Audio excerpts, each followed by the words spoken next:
Learning to identify and defuse explosives is something Anastasia Minchukova never thought she would have to do as an English teacher in Ukraine. Yet there she was wearing a face shield, armed with a landmine detector and venturing into a field dotted with danger warnings. Russia's war in Ukraine took Minchukova, 20, and 5 other women to Kosovo, where they are attending a hands-on course in clearing landmines and other dangers that may remain hidden across their country once combat ends. There is a huge demand on people who know how to do demining because the war will be over soon. Minchukova said, "We believe there is so much work to be done." The 18-day training camp takes place at a range in the western town of Pasia where a Malta-based company regularly offers courses for job seekers, firms working in former war zones, humanitarian organizations and government agencies.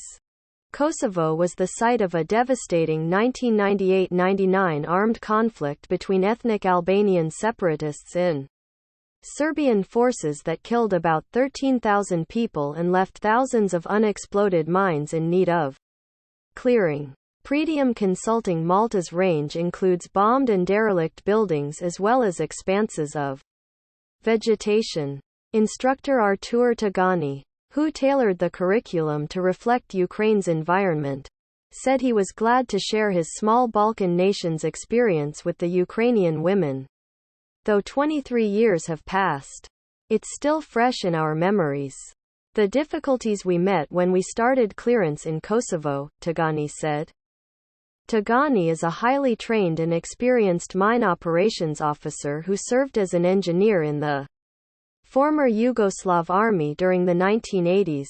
He has been deployed in his native Kosovo, Sri Lanka, Uganda, Congo, Rwanda and Kenya, and conducted training missions in Syria and Iraq.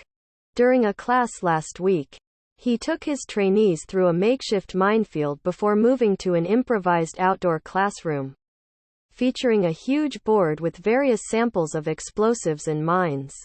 While it is impossible to assess how littered with mines and unexploded ordnance Ukraine is at the moment, the aftermaths of other conflicts suggest the problem will be huge.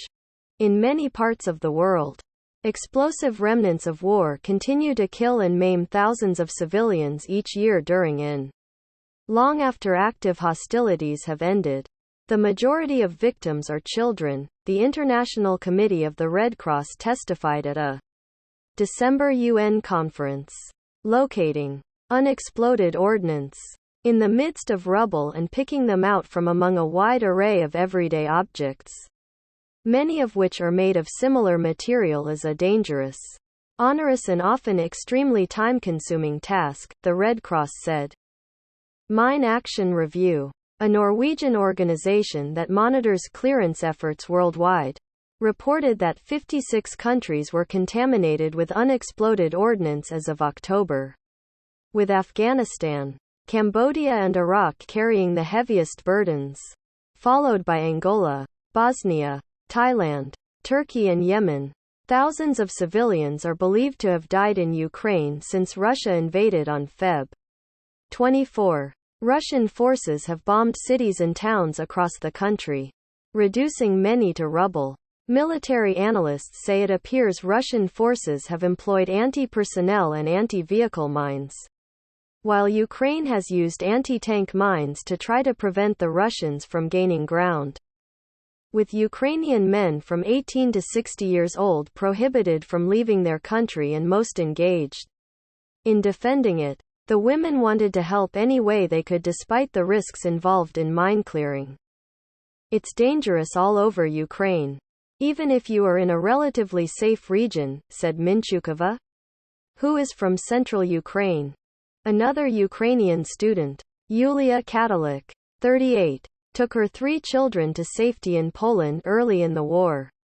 She went back to Ukraine and then joined the demining training to help make sure it's safe for her children when they return home to the eastern city of Kramatorsk, where a rocket attack on a crowded train station killed more than 50 people this month. Cadillac said her only wish is to reunite with her family and see the end of this nightmare. Knowing how to spot booby traps that could shatter their lives again is a necessary skill, she said.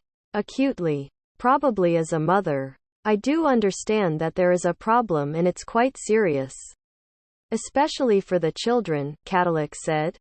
Minchukova, wearing military-style clothes, said she was doubtful that normal life, as they all knew it before the war, will ever fully return.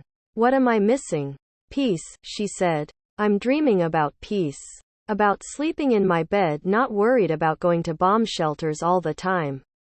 I miss the people I lost.